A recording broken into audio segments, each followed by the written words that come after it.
السلام عليكم ورحمة الله وبركاته. لو سألتك دلوقتي سؤال بسيط جدا، ايه هو الزي الرسمي للمصريين؟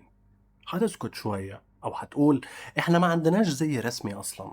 وانا معاك لاننا متعودين نشوف المصريين لابسين قمصان وتيشيرتات وبناطيل، فبقينا فاكرين ان هي دي الملابس اللي بتميزنا. بس الحقيقة مختلفة تماما. وحشتوني جدا واهلا بيكم في 5 جنان. القطعة دي مش مجرد لبس فلاحين أو ناس كبار في السن زي ما البعض فاكر. دي في الحقيقة واحدة من أقدم الأزياء اللي لسه عايشة لحد النهاردة. والأغرب إن الجلابية المصرية ليها تفاصيل خاصة جدا، لدرجة إنك تقدر تفرق بينها وبين أي جلابية تانية في أي بلد عربي. ناس كتير فاكرة إن الجلابية مجرد لبس بسيط أو رخيص، بس الحقيقة إن في جلاليب بتتفصل من أجود أنواع القطن والكتان، وأسعار بعضها بتوصل لآلاف الجنيهات. وصناعتها مش سهلة خالص، لأن تفصيلها ليه شغلانة مخصوص وخبرة مش أي ترزي يمتلكها. وبرضه في سبب تاني خلانا نحس إن الجلابية اختفت، وهو إن أغلبنا عايش في القاهرة أو المدن الكبيرة. لو نزلت وسط البلد أو مصر الجديدة أو التجمع، طبيعي تشوف أغلب الناس لابسين لبس غربي. لكن أول ما تخرج بره المدن دي وتلف في قرى الدلتا أو الصعيد أو أجزاء كبيرة من المحافظات، هتكتشف إن الجلابية لسه هي اللبس الأساسي لملايين المصريين. يعني اللي اختفى مش الجلابية، اللي اتغير هو المكان اللي احنا بنبص منه. المصريين كانوا من أوائل شعوب العالم اللي عرفوا صناعة القماش أصلا. في الوقت اللي شعوب كتير كانت لسه بتستخدم جلود الحيوانات في لبسها، كان المصري القديم بيزرع الكتان ويغزله ويحول الألياف لقماش ناعم مناسب للجو الحر. ومع تطور الحضارة المصرية بدأت الملابس هي كمان تتطور. الرجالة كان ليهم ملابس معينة، والنساء ليهم ملابس مختلفة، وكل طبقة اجتماعية كان ليها شكل لبس يميزها. بس مع مرور الوقت ظهر نوع جديد من الملابس، رداء طويل واسع ومريح بأكمام بيغطي معظم الجسم وسهل الحركة في الحر. لو شفته النهاردة هتحس إنك شايف الجلابية البلدي بس بنسخة عمرها آلاف السنين. وده مش مجرد تشابه في الشكل، في اكتشافات أثرية بتأكد إن الفكرة دي موجودة فعلا. واحدة من أشهر القطع اللي اكتشفها علماء الآثار كانت قطعة ملابس كتانية عمرها أكتر من 5000 سنة. والملفت فيها إنها كان ليها فتحة رقبة مميزة جدا، قريبة بشكل كبير من فتحة الجلابية المصرية الحالية. بل إن بعض الباحثين شايفين إن القطعة دي أصلا ما كانتش مجرد قميص، بس كانت رداء طويل والجزء السفلي منه اتحلل مع الزمن وما فضلش غير الجزء اللي فوق. والتشابه ما وقفش عند قطعة واحدة بس، علماء الآثار لقوا أكتر من نموذج لملابس مصرية قديمة، وكلها فيها نفس الفكرة تقريبا. رداء طويل واسع ومريح معمول من الكتان ومصمم علشان يناسب طبيعة الجو في مصر. والأجمل من كده إن بعض القطع دي كان واضح عليها آثار استخدام يومي وخياطة وترقيع، يعني أصحابها كانوا بيلبسوها كل يوم مش مخصوص في الاحتفالات أو المناسبات. وده معناه إن اللبس ده كان جزء من حياة المصري العادي. وده يرجعنا لسؤال مهم، إزاي قطعة ملابس زي دي تفضل عايشة كل الزمن ده؟ الإجابة إن تصميمها من البداية كان عبقري. لو انت لبستها قبل كده فالجلابية واسعة وده بيسمح بدخول الهواء في حر الصيف، ومصنوعة غالبا من الكتان أو القطن، ودي خامات بتساعد الجسم يتخلص من الحرارة. فكانت عملية جدا للفلاح والصانع والتاجر وأي حد بيشتغل طول اليوم. يعني استمرت كل السنين دي لأنها كانت مناسبة للحياة نفسها. ومع دخول الإغريق والرومان مصر، ناس كتير تتخيل إن اللبس المصري اختفى، بس اللي حصل في الحقيقة كان مختلف.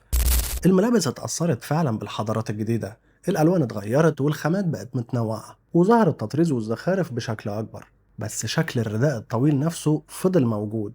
وبعد دخول الإسلام لمصر استمرت الجلابية برضه، بس بدأت تظهر معاها إضافات جديدة زي العمامة والسديري والعباية. ومع العصر المملوكي وصلت صناعة النسيج في مصر لمرحلة مذهلة. مصر وقتها كانت من أهم مراكز صناعة الأقمشة في المنطقة، لدرجة إن كسوة الكعبة نفسها كانت بتتصنع في مصر لسنين طويلة. ورغم كل التطور ده الجلابية ما اختفتش، فضلت هي الأساس، بس لكل عصر كان بيتضاف عليه لمسته الخاصة. ولو بتسأل نفسك لو كانت الجلابية ناجحة بالشكل ده إيه اللي خلاها تختفي من المدن، فالإجابة بدأت من حوالي 200 سنة لما جه محمد علي وبدأ مشروعه لتحديث الدولة. كان شايف إن أوروبا هي النموذج اللي مصر لازم تمشي عليه. عشان كده الجيش اتغير زيه بالكامل، وبعديه موظفين الحكومة والمدارس والدواوين، وبدأ القميص والبنطلون والجاكيت يدخلوا الحياة اليومية بالتدريج. بس التحول الأكبر حصل بعد كده في عهد الخديوي إسماعيل. الراجل كان عنده حلم إنه يخلي القاهرة شبه باريس، وكان شعاره الشهير مصر جزء من أوروبا. ومع الفكرة دي بقت البدلة الأوروبية هي اللبس الرسمي لموظفين الحكومة وأصحاب المناصب. ومن هنا بدأ يتكون مفهوم جديد في المجتمع. البدلة بقت رمز للتعليم والوظيفة والمكانة الاجتماعية. إما الجلابية فبدأت تتربط بالفلاح أو العامل أو الشخص اللي عايش في القرية، وده كان أول شرخ حقيقي في صورة الجلابية. بس الضربة ما وقفتش هنا. بعد ثورة يوليو الدولة شجعت الناس بشكل أكبر على لبس الملابس الحديثة، وانتشرت حملات بتعتبر إن البدلة أو القميص والبنطلون هم رمز التطور، بينما الجلابية بقت مرتبطة بالماضي. وعد سنين في سنين في سنين الدراما لعبت دور أكبر بكتير. بص لأي فيلم أبيض وأسود أو حتى مسلسلات قديمة، البطل غالبا لابس بدلة، والدكتور بدلة، والمهندس والمحامي. إما اللي لابس جلابية هيكون فلاح بسيط أو بواب، أو الراجل اللي جاي من البلد وبيضحك عليه في المدينة. ومشهد زي ده اتكرر مئات المرات لحد ما الفكرة استقرت في عقل الناس من غير ما يحسوا. بقى الشاب في القاهرة يخجل يلبس الجلابية في الشارع رغم إن جده كان بيلبسها بكل فخر.